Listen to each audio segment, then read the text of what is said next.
हाग्रामा महिलारिया गावखौ बासायना थानाय एबा रैखाथि खालामनो थाखाय बिथाङा बिसायख'थि गेलेनो थाखाय ओंखारदों। खुलुमबाय स्टुडिअ' दं आं राकेश रामसियारि। बे समाव आसामनि मन्त्रि उरखावगोरा ब्रह्मनि गोख्रों बेफ्रुसार बाथ्रा बिथाङा बुंथिदों जे बे समाव खौसेथिनि सायाव बाथ्रा बुंथिदों। बिथां आसामनि मन्त्रि उरखावगोरा ब्रह्म बिथाङा हाग्रामा महिलारिखौ थांखिनानै बाथ्रा बुंथिदों। बिथां उरखावगोरा ब्रह्म बिथाङा बुंथिदों जे बे समाव हाग्रामा महिलारि बिथाङा बे समाव राजखान्थिखौ देरहानो थाखाय बिथाङा गेलेयाखै, जे गावखौ रैखाथि होनो थाखायसो बे समाव बिसायख'थि गेलेदों होननानै बाथ्रा बुंथिदों बिथां उरखावगोरा ब्रह्म बिथाङा।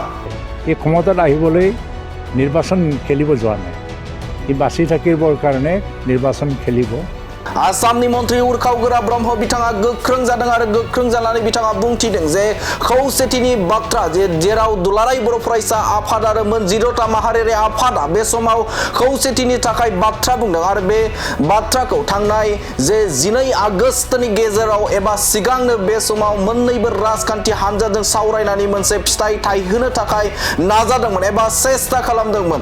आरो बे समावनो बिथां हाग्रामा महिलारि बिथाङा बे सावरायबाय थानाय आयदा एबा बे समाव खौसेथिनि थाखाय बिटिआर ओनसोलाव एबा बिटिसि ओनसोलाव मोनसे दोहौ सोलिबाय दंमोन आरो बे दोहौ सोलिबाय थानाय समावनो बिथाङा बिसायख'थिनि जे मुं फारिलाइ एबा केन्डिडेटनि लिस्टखौ बिथाङा सा 22 केन्डिडेट लिस्टखौ बिथाङा फोसावना होदों आरो सावरायनायनिफ्राय मोनसे जानगार एबा खौसेथिखौ लाबोनो थाखाय नाजानाय मोन 14टा माहारियारि आफादनि जे थांखि, बे थांखिखौ फेलें खालामना होदों बिथां हाग्रामा महिलारि बिथाङा।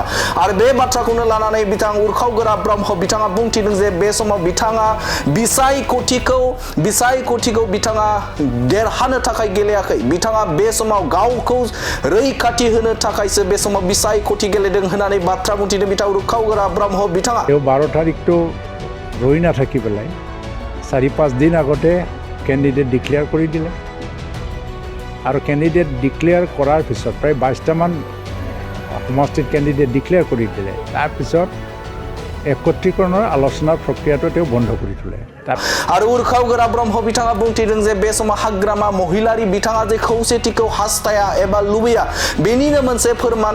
आरो बिथाङा रावखौबो एबा रावजोंबो मोनसे गोरोबा आरो बिथांखौ राजखान्थियारि भाबै बिथांखौ फोथायनो हाया आरो बे समाव बिथांखौ राजखान्थि एबा बे समाव बिथाङा फोथायजाथावबो सुबुं नङा होननानै बाथ्रा बुंथिदों बिथां उरखावगोरा ब्रह्म बिथाङा। आरो बिथाङा जे बे समाव खौसेथिखौ हास्थाया बेनो जाहैबाय जे बे समाव बिजाथिलाय एबा सा 22 जे बिजाथि बा केन्डिडेट लिस्ट, बे केन्डिडेट लिस्टखौ फोसावना होनाय लोगो लोगोनो फोरमान जायो दे बे समाव जे दुलाराय बर' फरायसा आफादा दे खौसेथिखौ हास्थायनाय, बे हास्थायनानै सावरायनाय आयदाखौ लांबाय थादों, बे लांबाय थानायखौ फेलें खालामदों बिथां हाग्रामा महिलारिया होननानै गोख्रों बाथ्रा बुंथिदों बिथां उरखावगोरा ब्रह्म बिथाङा। নহয়, হাগ্ৰামাই একত্ৰীকৰণৰ ক্ষেত্ৰত সম্পূৰ্ণভাৱে বিপৰীত মেৰুত আছে। তেওঁ এনেই মানুহবিলাকক আভুৱা ধৰি আছে। আচল কথা, আপচুৱে আলোচনা প্ৰক্ৰিয়াটো আৰম্ভ কৰিছিল 16টা সংগঠনে আৰু 2টা দলৰ নেতাসকলক মাতিছিলে। UPPL দলৰ পৰা 16টা সংগঠনৰ লগত বহিলে আৰু আমি ক'লোঁ যে ইয়াত আলোচনাৰ মাধ্যমত যি হয় একত্ৰীকৰণৰ কাৰণে আমি সাজু, কিন্তু ৰুলিং পাৰ্টি হিচাপে ৰুলিং পাৰ্টিয়ে ডিউ চেয়াৰটো পাব লাগে, তাৰ বাবেও আমি আলোচনাত বহিব লাগে। তাৰপিছত হাগ্ৰামাক মাতিছিলে 12 তাৰিখৰ আগত বহাৰ কথা আছিল।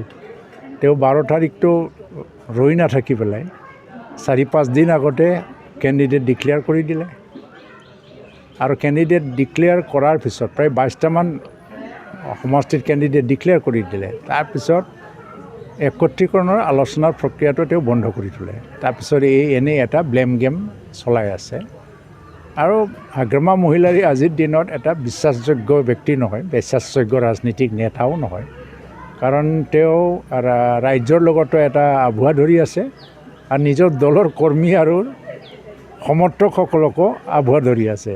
তেওঁ কৈ আছে যে তেওঁ ক্ষমতাত আহিব, কিন্তু তেওঁ এটা বাধ্যতাৰ মাজত থাকি পেলাই নিৰ্বাচন খেলিব গৈ আছে।